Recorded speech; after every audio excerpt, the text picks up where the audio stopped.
სასტუმრო რადისონში დღეს იმიტირებული სამაშველო ოპერაცია განხორციელდა. სახანძრო სამაშველო საპატრულო და სამედიცინო დახმარების ბრიგადებმა ექსტრემალურ სიტუაციაში სასტუმროს ევაკუაცია მოახდინეს. იმიტირებულ ოპერაციაში 100-ზე მეტი მაშველი იღებდა მონაწილეობას. ღონისძიება მიზნად ისახავდა ექსტრემალურ სიტუაციაში დამცველებელთა უსაფრთხოებისთვის დროული რეაგირების სწავლებას. ტრადიციულ ღონისძიებაში წელს ამერიკის საელჩოს უსაფრთხოების სამსახურიც იყო ჩართული. უცხოელი პარტნიორები გეგმავენ, რომ მსგავსი ტრენინგები მომავალშიც გააგრძელონ.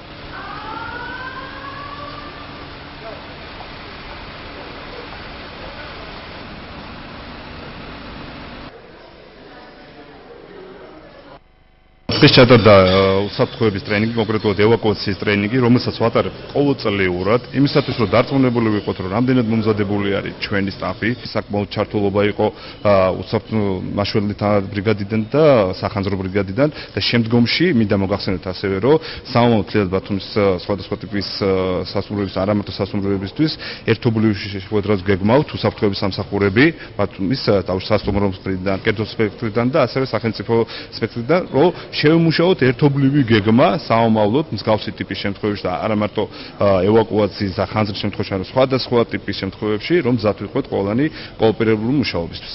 ეს ტრენინგი ჩატარდა ჩვენი მენეჯმენტის ინიციატივით, რეგულარულად ტარდება მთელ მსოფლიოში რადისონ ბლუს სასტუმროების ქსელში, რომ უსაფრთხოება იყოს უმაღლეს დონეზე დაცული, როგორც თანამშრომლების, ისევე ჩვენი სტუმრების. სწორედ ამიტომ ჩვენ წინასწარ ვაცხადებთ ხოლმე მსგავს შემთხვევებში, რომ მსგავსი სახის ტრენინგი ტარდება და საშუალება ეძლევა ნებისმიერ მსურველს, ანუ ჩვენი სასტუმროს ნებისმიერ სტუმარს, რომ ჩაერთოს მსგავს ღონისძიებაში, ანუ იმიტირება გაიაროს იმ ყველაფრისა, როგორ უნდა მოიქცეს საგანგაშო ვითარებაში.